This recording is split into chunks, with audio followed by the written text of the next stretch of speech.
Hola, bienvenidos. Esto es Caracol Sostenible, nuestra cita de los sábados en la mañana en Caracol Radio, en una gran alianza con la Universidad Externado de Colombia para que hablemos de sostenibilidad. Grandes temas y con ellos, como siempre, el profesor Gustavo Yepes. Y hoy con un panel de expertos con un tema muy de actualidad y muy importante. Profe Gustavo, bienvenido. ¿Cómo estamos? Gabriel, buenos días a todos los oyentes y a nuestros invitados, por supuesto. Bueno, ¿por qué tenemos panel e invitados? Y ya les vamos a decir por qué.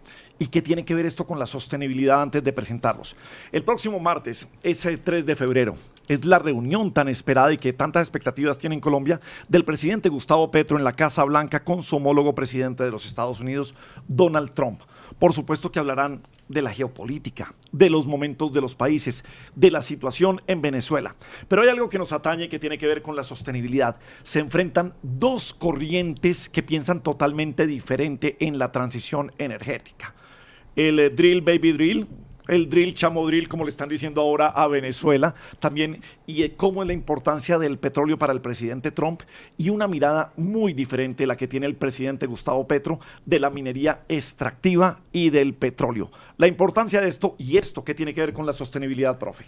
Bueno, Gabriel, efectivamente es una reunión pues muy política, pero por supuesto en eso va a tener que ver la sostenibilidad. Si ustedes se dan cuenta, van a haber dos temas muy puntuales. Uno que está dentro de la agenda oficial, que tiene que ver con la lucha contra las drogas, porque se espera y ya estamos trabajando en los temas de aspersión del glifosato. Y ese es un tema que se va a tratar ahí. El otro que no es oficial todavía tiene que ver con la agenda energética, porque no está, digamos, de manera oficial, pero es muy probable que pase. Muchos analistas creen que se va a utilizar, digamos, ese escenario para discutir eso. Y finalmente yo creo que tenemos que ver que esta discusión se da entre una asimetría, digamos, de poderes y también, como ustedes lo estaban mencionando, con unas posiciones muy enfrentadas. Por eso está llamando tanto la atención y el mundo está muy atento a ver cuáles son estos resultados. Bueno, profe, venga, conozcamos un poco de posiciones de lo que dice Trump realmente y de lo que dice el presidente Petro. Sí, efectivamente vamos a ver unos videos que nos muestren cuáles son esas posiciones para que nuestros oyentes y nuestros televidentes puedan ver qué tan enfrentados están. Si no se separan del el fraude, el engaño de la energía verde, su país va a fracasar. Si no paran a las personas que nunca has visto antes, con las cuales no tienes en común, tu país va a fracasar. Yo soy el presidente de Estados Unidos, pero me preocupa Europa, me encanta la gente de Europa. Y odio ver que ha sido devastado por la energía y por la inmigración. Ese monstruo de dos colas destruye todo a su paso y no podemos permitir que eso suceda. Lo estamos haciendo porque queremos ser buenas personas, uno quiere ser políticamente correcto y ustedes están haciendo eso, pero ustedes van a destruir su herencia. Ustedes tienen que mitigar el desastre de la inmigración y la catástrofe falsa de la parte climática antes que sea demasiado tarde. La huella de carbono es una farsa. Eso lo crearon personas que con intenciones malignas. La huella de carbono hace unos años era muy, muy importante. Me acuerdo haber escuchado de la huella de carbono y el presidente Obama hablaba de la fuerza, el Air Force 1, un 747. Y no uno nuevo, uno viejo que esa consume todo el combustible y lanza eso a la atmósfera. Y entonces vuela de Washington a Hawái para jugar golf. Y luego regresa en ese avión precioso y vuela de vuelta y otra vez de nuevo, hablando de calentamiento global y de la huella de carbono. Es una farsa, a un costo extremo. Europa redujo su propia huella de carbono por 37%. Piensen en ello. Felicitaciones, Europa.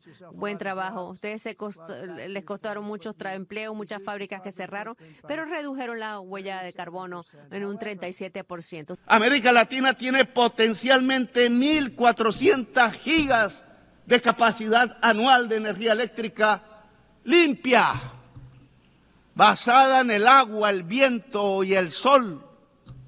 Y Estados Unidos en el norte, aquí, demanda todos los años 1.200 gigas de energía, que hoy son en un 70% fósiles, es decir, basadas en carbón, gas y petróleo.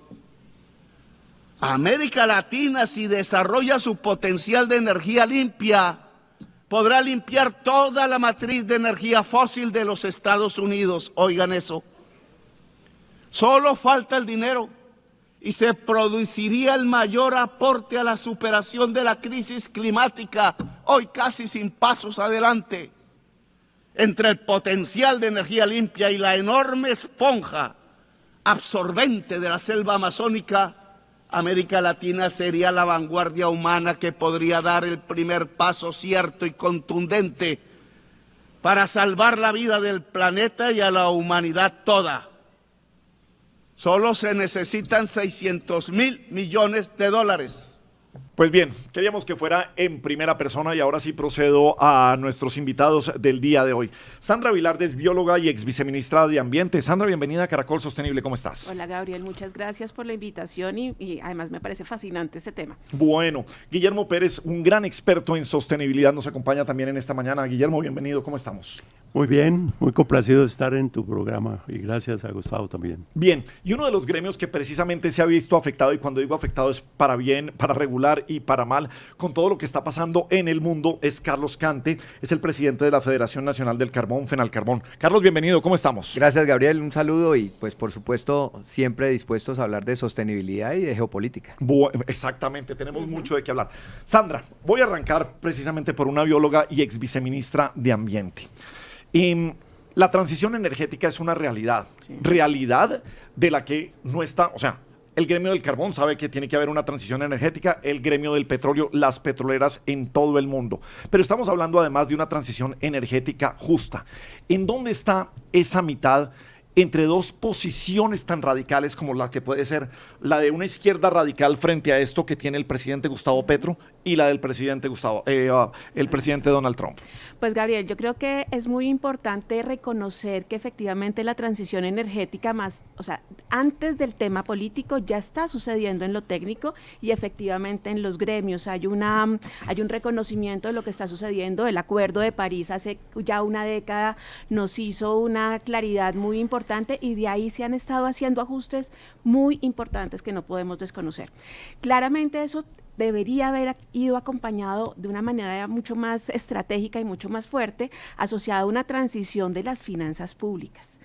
Y cuando hablamos de transición estamos hablando de 2 décadas, 3 décadas en las que tenemos que ir pasando por. Lamentablemente en el mundo eso no ha sido tan claro, a pesar de que tenemos en el sector financiero algunos avances, en los sectores técnicos y productivos sin duda algunos, en el sector académico también, pero esa articulación del tema finanzas, producción, cambios de hábito, todavía nos falta enlazarlo mejor. Bueno. Voy a ir con la ronda antes de ir con el profesor Gustavo Yepes.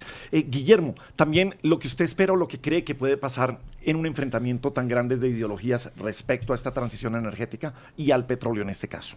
Bueno, yo creo que, como lo dijiste al comienzo, existen dos visiones claramente enfrentadas. Hay una visión del presidente Petro de acelerar el cambio de la transición energética, desprendernos de las energías fósiles e ir a unas energías más limpias, y otra visión que representa al presidente Trump, que es del orden negacionista. Esto del cambio climático es una estafa, esto es pura mentira, aquí lo que hay es que perforar y hay que seguir con ese modelo. Pero además también tenemos que tener en cuenta que esta cita está precedida de una cadena de desencuentros entre los dos presidentes y que tienen unas personalidades de una u otra manera también muy parecidas en su manera, en la forma de relacionarse y de contar su historia. Entonces, ¿qué puede suceder?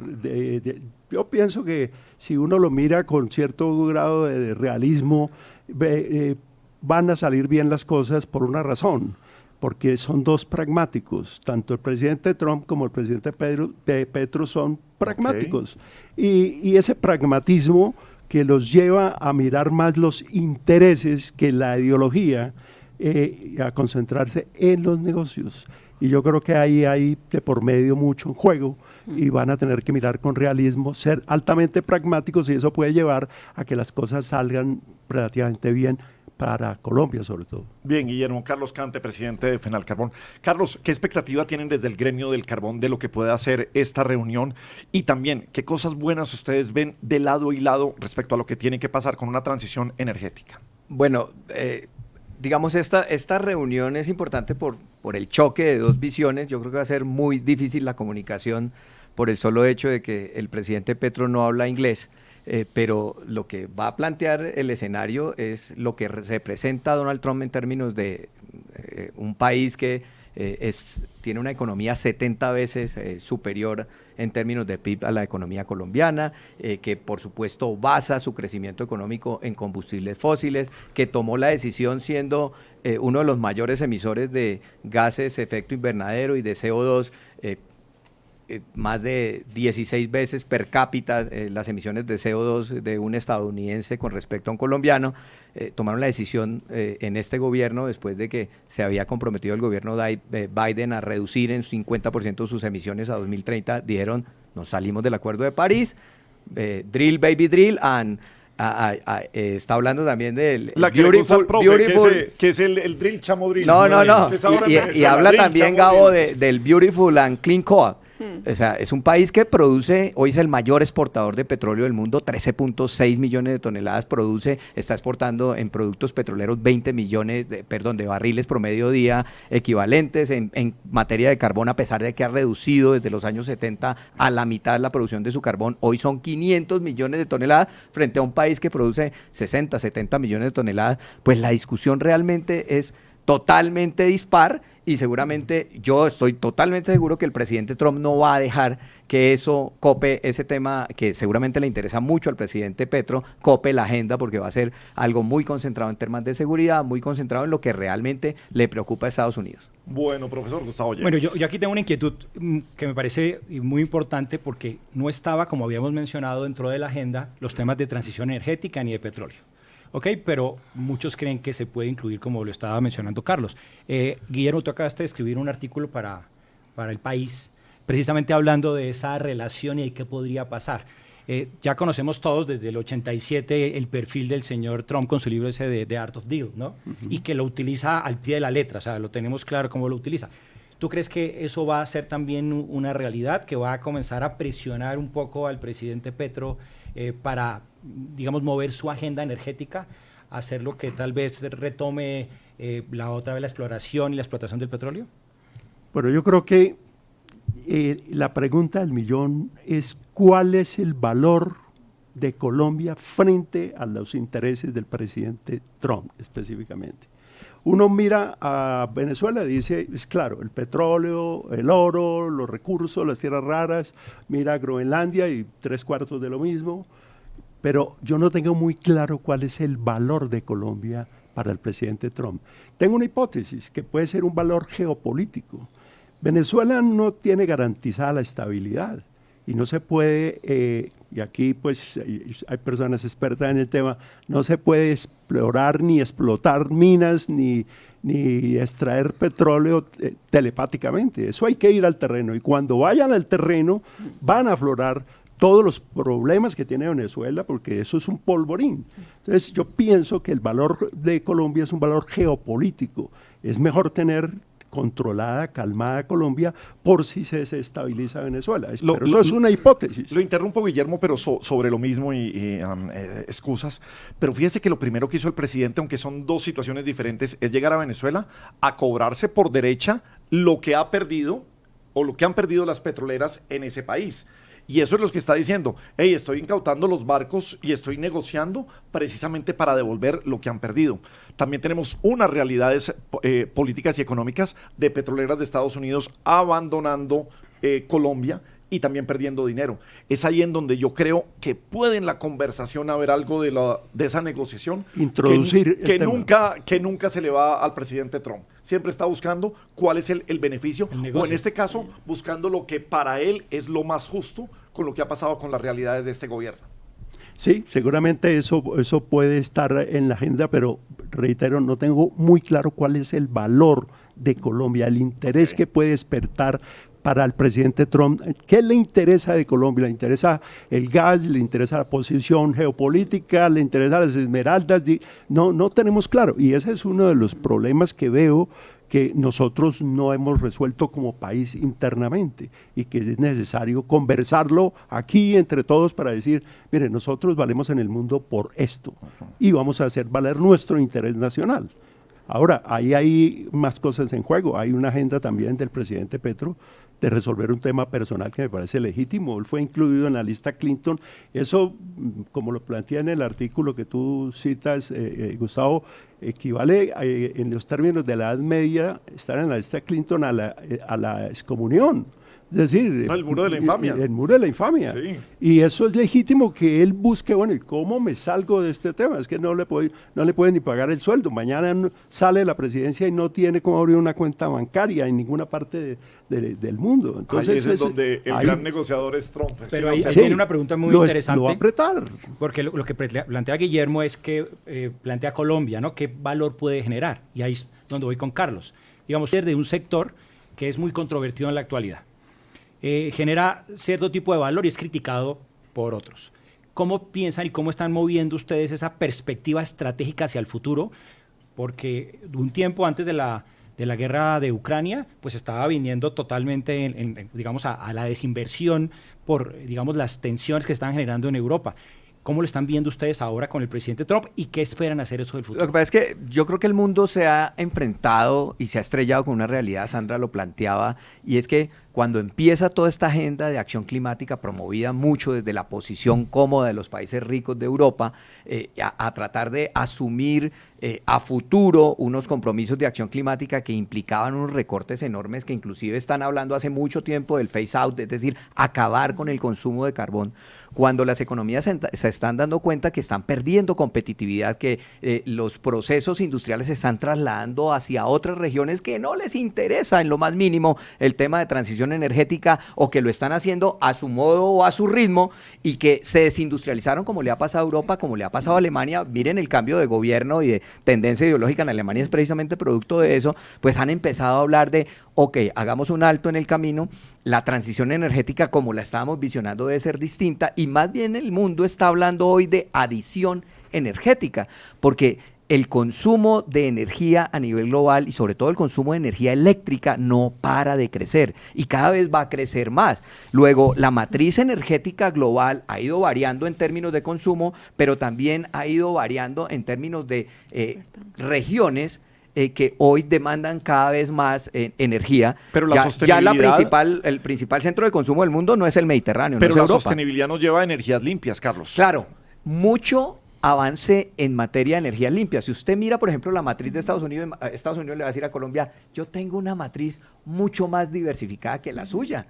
Es que hace mucho rato, yo en el año 70 producía y consumía 1.000 millones de toneladas de carbón en mi matriz energética, que representaba el 18% del total de mi matriz. Hoy en día, las renovables representan más que el consumo de carbón, pero sigue siendo importante el 70% de los combustibles fósiles dentro de mi matriz energética y a mí lo que me interesa es ir cambiando, ir renovando de una manera paulatina sin que esto afecte los términos de competitividad de mi economía. Ahí es donde se para cada país, ahí es donde se está parando todos y están diciendo, China, que es hoy la gran fábrica del mundo, está consumiendo cerca de 5.000 millones de toneladas de carbón y está creciendo a un ritmo aceleradísimo en contra de las demás economías industriales o postindustriales y estamos todos perdiendo camino frente a ellos. No nos podemos quedar rezagados y hay que resolver este tema de alguna forma. Bueno, Sandra, porque Carlos plantea algo muy interesante y tú fuiste funcionaria de este gobierno y de alguna manera el presidente Petro pues plantea toma una decisión pues valiente pero solitaria. Él quedó totalmente aislado, sin apoyo internacional acerca de, digamos, una decisión energética que no parece que en este momento no se está viendo tan clara y parece que se queda sin respaldo. Lo interrumpo y le sumo. En algún momento sintió que Brasil le sacó el cuerpo, se salió del juego y empezó... Ni Brasil, ni México, ni Venezuela. Claro, como venimos diciendo, Trump es el gran negociante y ha llevado a todos los países aliados, en este caso, a negociar con el presidente Trump y a llegar, yo creo que también sí le vamos a poner de manera sostenible, a ceder los dos en una negociación. Entonces, es un emprendimiento valiente y solitario, que también hemos destacado aquí lo valiente que ha sido el presidente Petro en decir, sí se necesita tener esta conciencia. Claro, pero entonces, como sabemos todos que se necesita, digamos, y lo hizo a pesar, digamos, de esas dificultades, pero ¿tú qué crees si estamos viendo, pese a lo que está diciendo Carlos, una cantidad de inversiones muy, muy importantes en los temas de energías renovables? China está invirtiendo el 31% de la energía eléctrica en el mundo. Estamos hablando de cambios de transición energética en el Reino Unido, estamos hablando en India, en el mismo Estados Unidos han generado unas compras importantes. ¿Cómo ves tú ese futuro, ese debate tan fuerte entre las renovables y las energías tradicionales?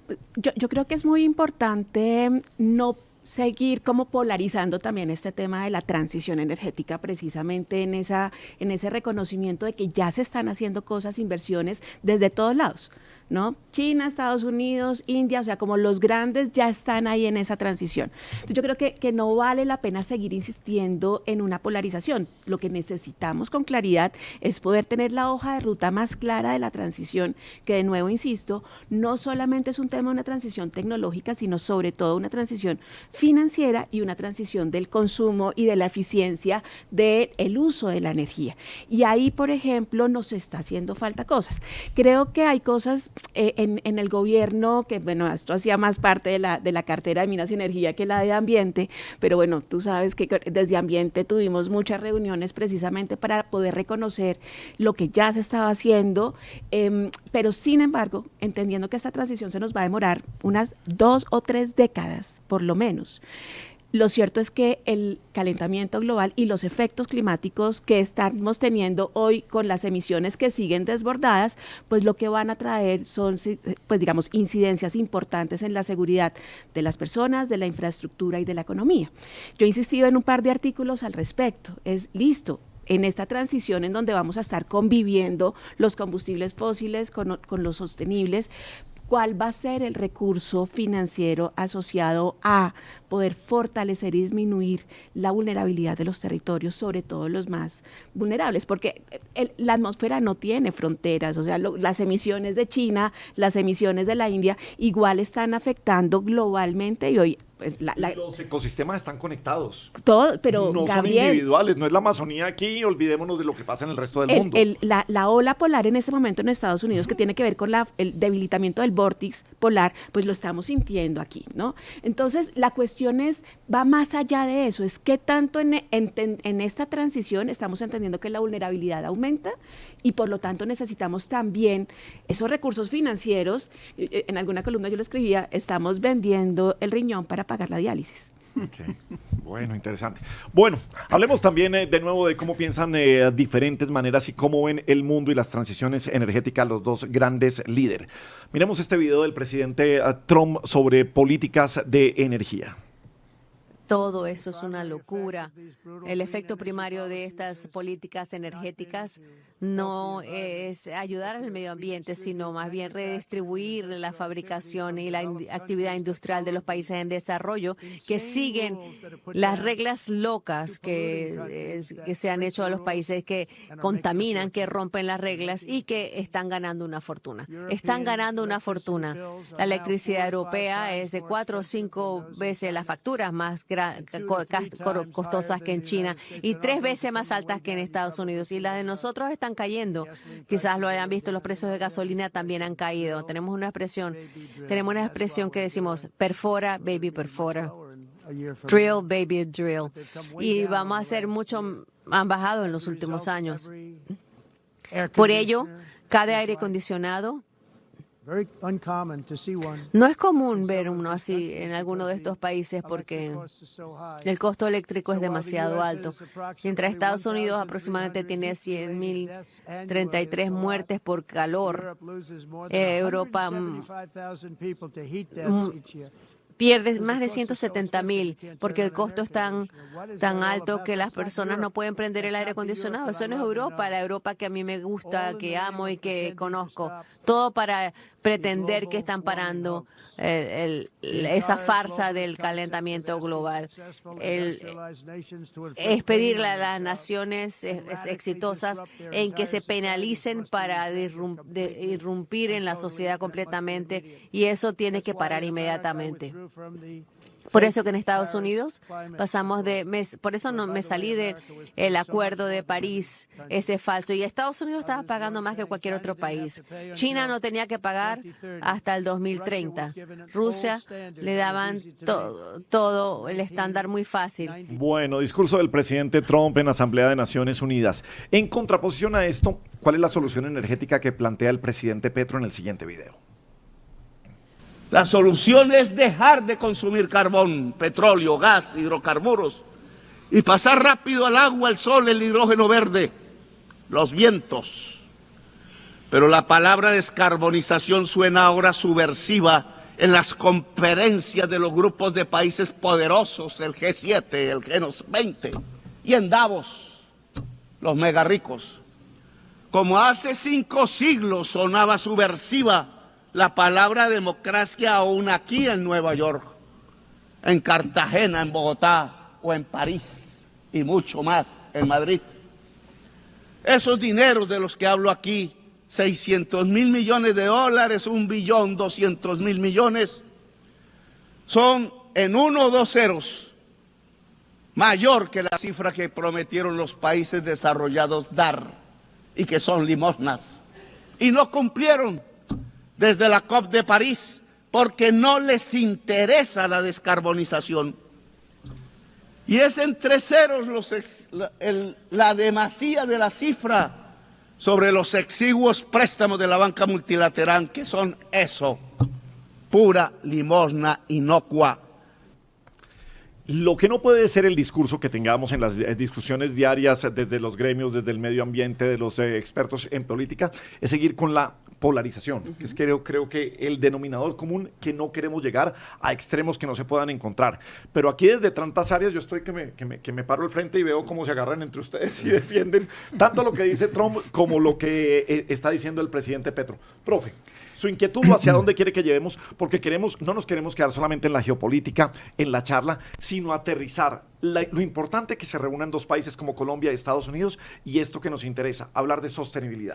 Bueno, en primer lugar, algo que me inquieta muchísimo, que tiene que ver con lo que acabamos de oír del señor Trump y algunos de sus tweets. Acabo de sacar uno el 23 de enero. Dice que se espera que una ola de frío récord afecte 40 estados, como lo mencionaba Sandra hace un momento. Rara vez se ha visto algo así. Luego se hace una pregunta, ¿podrían los insurrectos ambientalistas explicar qué pasó con el calentamiento global? Y entonces eso lo que nos está mostrando es claramente que el presidente Trump no tiene claro los efectos del cambio climático. No, dijo literalmente, es una farsa. No lo tiene claro, es un negacionista abierto y de alguna manera ya sabemos que hay un 97% de consenso científico de que la actividad humana está generando ese tipo de cosas. Entonces yo creo que tenemos que ir hacia ese punto, es decir, ¿cómo vamos a resolver un problema que es de todos? Porque al final vamos a tener que superar nuestras dificultades, nuestras diferencias, para tratar de reducir los efectos que nuestra actividad económica está generando. Entonces me gustaría que discutiéramos al respecto. No sé, Guillermo, ¿cómo estás viendo, ya que tú eres tan experto en esos temas, cómo manejar una situación con un personaje que tiene pues, posiciones tan, digamos, tan marcadas y tan difícilmente de mover? Yo lo que creo es que Trump cogió al mundo con paso cambiado. ¿Qué quiero decir con eso? Ya caminábamos en una dirección. Sí, hay cambio climático, esto no se puede negar. Si no actuamos vamos a tener problemas todos. Efectivamente, como decía ahora Sandra, pues la naturaleza no sabe de mapas, no sabe dónde termina Colombia y empieza Venezuela, o dónde termina Canadá y empieza Estados Unidos, ¿no? No sabe de mapas, esto es todos. Sin embargo, el presidente Trump llega a una visión que niega totalmente esto y dice, esto es una estafa. Aquí nos ha estafado China, ya lo escuchamos, a Rusia le dan los estándares gratis, Europa paga muy poco, nosotros somos los que más estamos pagando. Entonces, introduce algo que va a ser complicado, Gabriel, y es una nueva gramática. La palabra sostenibilidad no está en el diccionario del presidente Trump. Ese es el problema. Como no está multilateralismo, como no está democracia, como no está derechos humanos. Ahí tenemos el problema con la inmigración. Estamos viendo cómo está Estados Unidos casi a puertas de una guerra civil por el manejo del ICE con las comunidades inmigrantes. Pero es que, fíjese que hay algo más grave, que una cosa es que no esté la palabra, que es gravísimo, pero otra cosa es que caigamos en el negacionismo, que eso ya es extremo. Es el extremo. Pero por ejemplo, usted está comparando dos discursos. Preguntémonos si la palabra sostenibilidad está claramente en el discurso del presidente Petro. A ver, me gusta eso. Usted lo plantea desde la perspectiva de, Trump dice el cambio climático es una estafa, y durante 20 años hemos venido hablando de los costos del cambio climático, del calentamiento global, pero ya tenemos que empezar a hablar de los costos de la transición energética y quién los asume y de qué manera los asumimos. Mientras que el presidente Petro está diciendo hay que acabar con el consumo de petróleo, hay que acabar con el consumo de carbón, y eso implica costos para algunas economías, incluso para la nuestra. O sea, tú estás diciendo o sea, es que autopenalicémonos nosotros, que no somos los mayores responsables de las emisiones, y estamos dispuestos a flagelarnos por mantener un discurso que no habla de sostenibilidad desde el punto de vista de las soluciones tecnológicas que hoy están implementando los países en el mundo. Claro, pero es que el problema son las emisiones, no podemos llegar al la extremo, fuente, no el recurso. No podemos quedarnos con el problema de que como no somos los grandes, esto no es con nosotros. No, Tampoco por negar supuesto, porque tenemos una contribución, pero el tema es que si los grandes están haciendo dentro de su matriz energética, dentro de su matriz eléctrica, unos cambios importantes, lo están haciendo con base en tecnología, sin penalizar el recurso. Es decir, aquí no se trata de decir acabemos el carbón, acabemos el petróleo, acabemos el gas, sino cómo lo utilizamos de una mejor manera. Eso es sostenibilidad a partir de la tecnología, y por eso es que las matrices son diferentes hoy. Es que aquí es algo muy interesante, porque es que Carlos nos está diciendo, para el otro lado, que Petro también es siendo extremista. Entonces, de alguna manera, yo creo que Sandra nos podría ayudar. ¿Cuál sería entonces la solución de no irnos a el extremo de acabar con el carbón inmediatamente o negarlo? Permíteme un pequeño matiz. Claro que sí. Entonces la pregunta para Sandra es, ¿cuál es el justo medio entre la visión apocalíptica de nos vamos a extinguir mañana y la otra visión negacionista, aquí no pasa nada, sigamos, la fiesta tiene que seguir como venía? Y yo insisto en eso, en reconocer lo que significa la franja de la transición de esas 2 o 3 décadas, de cómo inicialmente tenemos que convivir con los combustibles fósiles, porque nuestro sistema económico, nuestro sistema financiero depende de los ingresos del combustible fósil, así es, y los recursos para los niños y para la salud depende de eso, pero también cómo empezamos a reconocer, a impulsar, a incentivar el cambio tecnológico. Yo les quiero contar una anécdota muy rápida. Me tocó acompañar el cierre del Congreso de la Asociación Colombiana de Petróleo y Gas. Recién entramos al gobierno y claro, estaba todo el mundo como así, ¿no? Después de las declaraciones de la ministra Vélez. Yo les decía, mira, la tecnología, las capacidades, la infraestructura y la gente de las empresas de petróleo y gas la necesitamos, pero necesitamos que ustedes empiecen a hacer ese ajuste y recambio en las inversiones para que podamos seguir contando con su experiencia, pero desde otra fuente. Y entonces ahí el tema es, no tenemos clara la película en el país todavía. Lo hemos metido en un tema de polarización que lamentablemente la pedagogía no la hemos logrado resolver, no hemos logrado incluir a todo el mundo, no hemos logrado ver el tema fiscal con claridad. Yo creo que eso, por ejemplo, para el próximo gobierno es una tarea impajaritable. Poder tener una pedagogía mucho más clara en la transición energética que va a implicar una transición fiscal, una transición tecnología. Bueno, vamos a hacer una pausa y ya regresamos aquí en Caracol Sostenible. Hoy es Sandra Vilardi, bióloga y ex viceministra de Ambiente, Guillermo Pérez, el gran experto en sostenibilidad, Carlos Cante, presidente de FENAL Carbón. Hablamos de sostenibilidad y de lo que puede pasar en esta reunión entre el presidente Trump y el presidente Petro, aquí en Caracol Sostenible.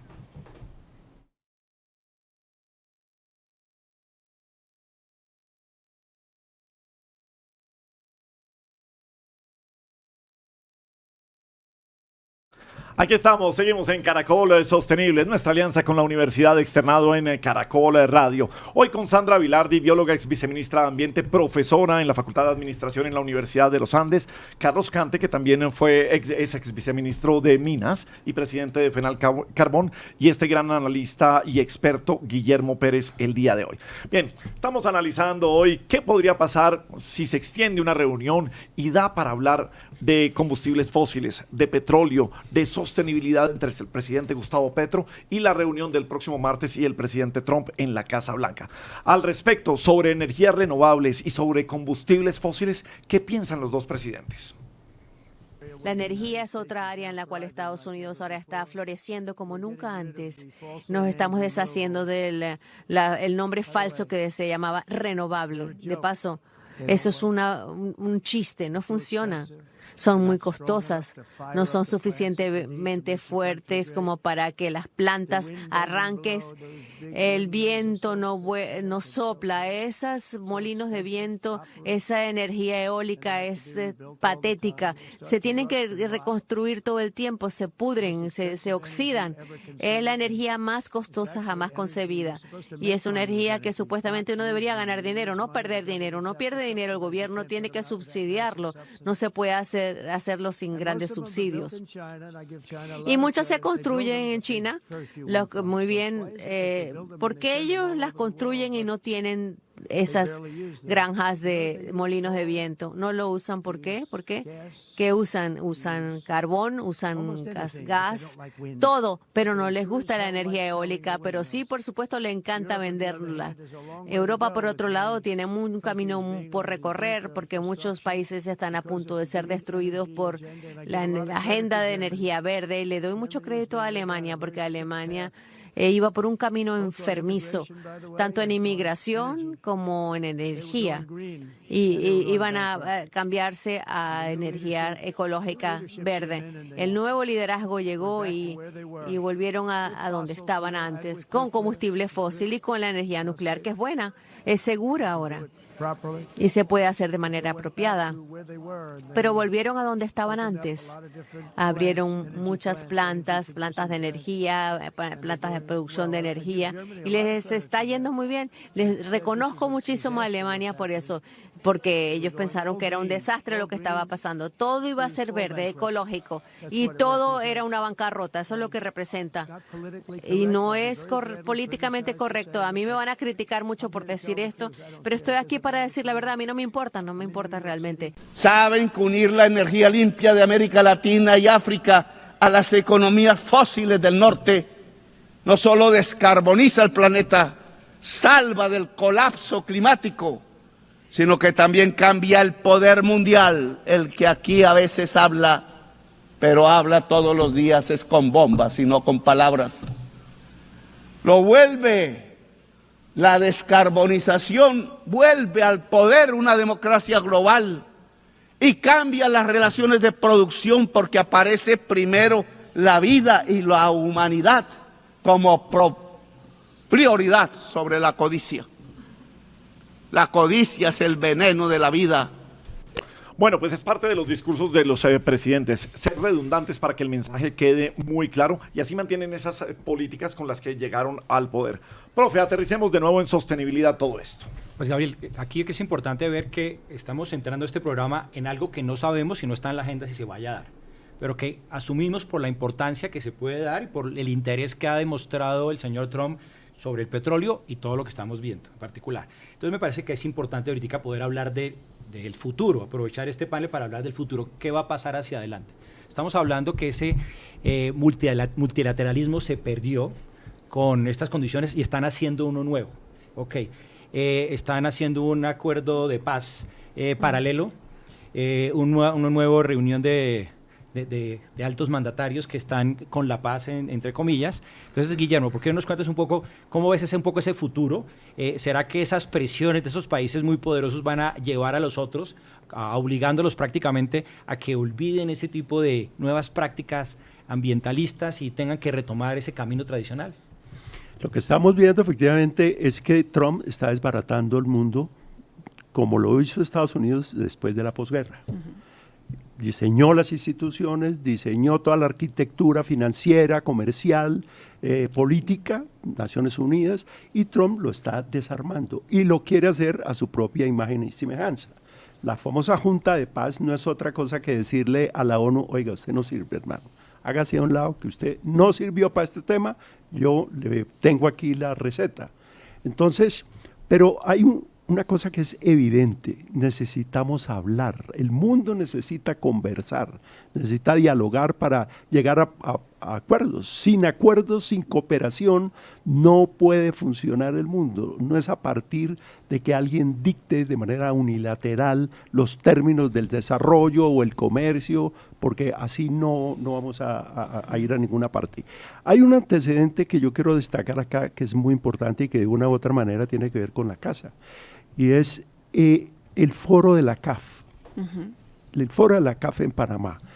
Es un canto, un himno, una bandera importante, una venia al multilateralismo, a la necesidad de dialogar, a tener diálogos entre diferentes. Podemos ser iguales, pero somos diferentes. Y allí se reunieron 7 presidentes, 6.000 expertos. No estaba en la idea de nadie imponerle la agenda al otro, sino dialogando y, oh sorpresa, grandes puntos de coincidencia. ¿Quién iba a pensar que entre el presidente electo de Chile, Kast, el presidente Petro y el presidente Lula podían darse puntos de coincidencia, o con el presidente Paz de Bolivia? Entonces yo sí creo que tenemos que pensar en cómo es ese diálogo, cómo vamos a implementar un diálogo que tiene que darse no solamente en la cúpula, tiene que ir a la base, diálogos con las comunidades. Gustavo, contigo hemos trabajado en el pasado en temas de sostenibilidad y resolución de crisis con comunidades. Sin diálogo, si no se consigue la licencia social, no hay exploración, no hay mina, no hay exploración de petróleo. Entonces, este es un tema que yo creo que de aquí tendrá que salir algo nuevo. El presidente Trump está rehaciendo el mundo. Dicen que la inteligencia es la capacidad adaptativa, de adaptarse a los cambios. ¿Cómo nos vamos a adaptar a esas realidades? No para someternos y decirle, emperador, usted tiene toda la razón y hacemos lo que diga. No, hay que plantear las cosas, evidentemente, pero es una realidad que la hablaba Carlos también al comienzo.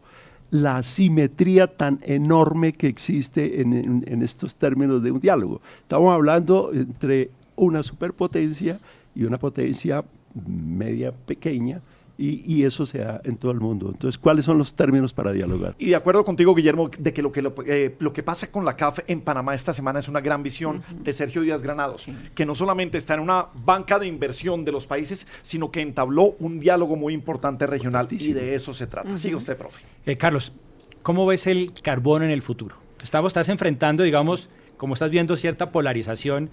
¿Cómo piensan ustedes abordar esta situación y cómo ir construyendo un futuro? Pues que precisamente los cambios tecnológicos están empujando a que haya una mayor electrificación de las economías, y eso implica mayor cantidad de recursos para generar más y más y más energía. Y por supuesto que todas las matrices no son iguales, no todos tenemos accesos a recursos de la misma manera. Colombia no puede cambiar su matriz de la noche a la mañana con renovables que todavía sigan siendo costosas y además no generan la energía en firme que requerimos para que el país no se apague. Pero mientras que seguimos aquí en esta discusión, China sigue produciendo y consumiendo y acabando con las industrias del mundo, porque se convirtió en el principal productor de todo tipo de bienes e insumos a nivel global. Luego, 9.000 millones de toneladas casi ya de carbón que se consumen en el mundo. Es que hemos seguido creciendo en materia de consumo de carbón, y aquí hemos decidido no pensar en los costos para nuestra economía, nos autopenalizamos, y hoy en el caso colombiano, con toda la cantidad de medidas en contra de la industria del carbón, que además nos han afectado en mayor medida por el ciclo de precios a nivel global, por problemas de demanda en diferentes partes del mundo, pues estamos acabando con una industria que le entrega recursos a las regiones. Yo les decía, quienes deberían estar más preocupados hoy en día por esta discusión que están dando de polarización ideológica deberían ser los alcaldes, que empiezan a ver cómo reciben menos recursos de regalías y de impuestos en sus regiones para poder avanzar en términos de necesidades básicas insatisfechas. Pero el mundo va a seguir consumiendo carbón. Lo que pasa es que lo que nos pasó con Israel, lo que nosotros no produzcamos y no exportemos, se lo está llevando hoy Indonesia y Australia. Ellos siguen sin ningún problema. Bueno, yo lo que veo que Carlos está planteando, digamos, que se mantiene, digamos, estas tensiones tan fuertes y un poco esperanzados en la tecnología. Pero, digamos, la tecnología de alguna manera nos presenta la misma situación, de alguna manera nos sigue enfrentando a un mayor crecimiento, no importa que lo llamemos sostenible o de carbón. Tú, Sandra, ¿cómo crees que podemos abordar esa situación tan difícil? Porque la sostenibilidad implica un cambio profundo de cultura, de cambio de hábitos de las personas, de expectativas de su vida. ¿Tú crees que se está abordando algo y cómo ves el futuro para resolver estos temas? Yo creo que el cambio comportamental es un tema pendiente, sin duda en algunos países está sucediendo, pero tú ves, por ejemplo, cambio de hábitos de consumo en Estados Unidos o en la India o en China, no sucede. Entonces ahí en esas asimetrías, pues digamos tenemos un rezago, los países latinoamericanos un poco más, pero es insuficiente. Entonces aquí este nuevo multilateralismo tiene que empujar ese tema y lo que ha hecho Sergio Díaz Granados, y permíteme que lo resalte, ha sido tan valioso porque desde la CAF han hecho una inversión muy importante en los temas climáticos y de biodiversidad, viendo cómo se puede también empujar y hacer ese reemplazo financiero con otros temas.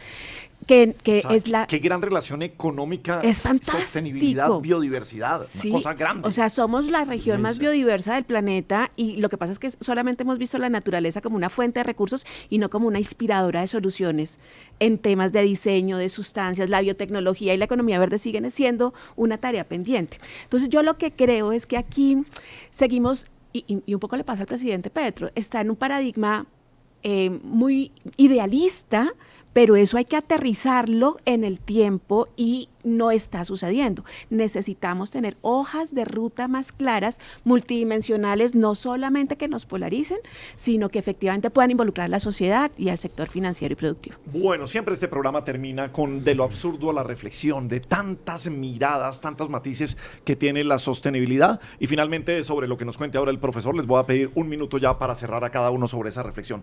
¿A dónde va el absurdo y la reflexión de hoy, profe? Bueno, Gabriel, creo que usted se va a poner contento porque no es tan apocalíptico como acostumbro. Siempre nos lleva a la tragedia, para que usted se pueda estar más no tranquilo. Es negacionista, pero tampoco. Pero vamos a hablar sobre un efecto que se llama backlash. A ver. En ciencia política, Guillermo lo debe saber, se habla de ese concepto de backlash, que es más o menos un efecto contrario, como una patada hacia atrás de una acción que yo quiero emprender. Y como ustedes saben, pues el señor Trump ha venido generando unas acciones bastante agresivas a nivel tanto internacional como local en su país, y eso ha generado pues incertidumbres, preocupaciones por todo el mundo. Y lo que quiero plantear aquí es que hay una gran posibilidad de que al señor Trump se le presente ese efecto backlash, se le haya como un efecto boomerang, de alguna manera a su política, y en vez de estar en contra de esas economías, en contra de esa nueva transición energética, entonces vaya a estar a favor. Y les tengo algunas cifras al respecto, digamos, para mostrar mi posición. Aquí hay tres riesgos importantes que están mirando a los países. El primero tiene que ver con un riesgo que es político, porque hay un tremendo miedo a depender de otro país para su transición energética o más bien para sus condiciones energéticas como país. Y eso lo sabe muy bien Europa, porque Europa, después de la guerra con Ucrania, pues tenía una dependencia muy fuerte pues, con el gas. Soberanía energética. Soberanía energética, muy bien. Entonces, mire lo que está hablando. En el 2023, Europa logró aumentar el consumo de energías renovables a un 24.5% y espera llegar al 42.5% para el 2030. Entonces, estamos viendo que ellos están tratando de, digamos, separarse de esa transición. De no depender del gas de Rusia ni ahora del GNL de Estados Unidos. Su propia energía. Adicionalmente, entonces, vemos que hay algún tipo de riesgo económico, porque obviamente genera este tipo de presiones, este tipo de enfrentamientos, genera pues una volatilidad de precios, presupuestos, y la gente pues no quiere depender de otros. ¿Qué están haciendo en el mundo para evitar ese tipo de incertidumbres? El mundo en el 2025 invirtió el doble en inversión en combustibles, en energía limpia que en combustibles fósiles. En dólares fueron más o menos 2.2 billones de dólares en combustibles limpios y 1.1 en combustibles fósiles. Entonces lo que está mostrando una transición importante. Y finalmente hay un riesgo estructural. Todos los países dependemos del petróleo, digamos, necesariamente lo tenemos, y todos dependemos del petróleo y todos los países lo necesitan, y por supuesto ahora ese tipo de políticas y prácticas del señor Trump generan mucho temor. ¿Qué es lo que está haciendo entonces? Es que comiencen a cambiar sus infraestructuras, a hacer una transición para tener otro tipo de energías, que las limpias son las más viables en este momento, y les tengo cifras, como les había dicho hace un momento. En el 2024 China invirtió cerca de 625 mil millones de dólares en energías limpias, el 31% de la inversión de energía de todo el mundo. Y el Reino Unido, por ejemplo, está sustituyendo sus construcciones en los edificios a energía aerotérmica. Es decir, invirtió más o menos instaló más o menos unos 220.000 bombas de calor y espera instalar 600.000 para el año 2028. Entonces aquí vemos como una especie de paradoja, que es la que presentamos aquí al final, que todo parece indicar que al intentar el señor Trump combatir las energías limpias, las está promoviendo. Entonces la historia nos dirá si el señor Trump se va a enfrentar a un backlash, y lo que va a hacer es, si esos intentos por combatirla la van a convertir en el mejor aliado, y de alguna manera si la fuerza, si las presiones podrán controlar el cambio o lo van a acelerar mucho más. Bueno, pues el minuto final con nuestros invitados del día de hoy, agradeciéndoles este interesante y buenísimo programa que hemos tenido en este día. Carlos Cantex, viceministro de Minas, presidente de FENAL Carbón. Carlos. Bueno, muchas gracias. Esa va a ser una discusión bien interesante, pero muy dispar. Estados Unidos consume 51 veces más energía que Colombia, es decir, consume en una semana lo que Colombia consume en una semana lo que Colombia consume en un año en materia de energía. Ok, Sandra Vilardi, académica, profesora de la Universidad de los Andes, ex viceministra. Sandra. Pues Gabriel, yo creo que si se llegara a poner el tema de la transición energética en esta conversación entre los presidentes Trump y Petro, yo veo que no le va a salir muy bien al presidente, a pesar de sus buenas intenciones de insertar en un tema estratégico económico la conectividad asociada a las energías renovables. No creo que sea de interés del presidente Trump y ojalá no lo pongan en una mala situación. Guillermo Pérez, nuestro experto y gran analista. Finalmente, Guillermo. Yo soy optimista. Yo quiero pensar que el presidente Trump es un hombre de negocios.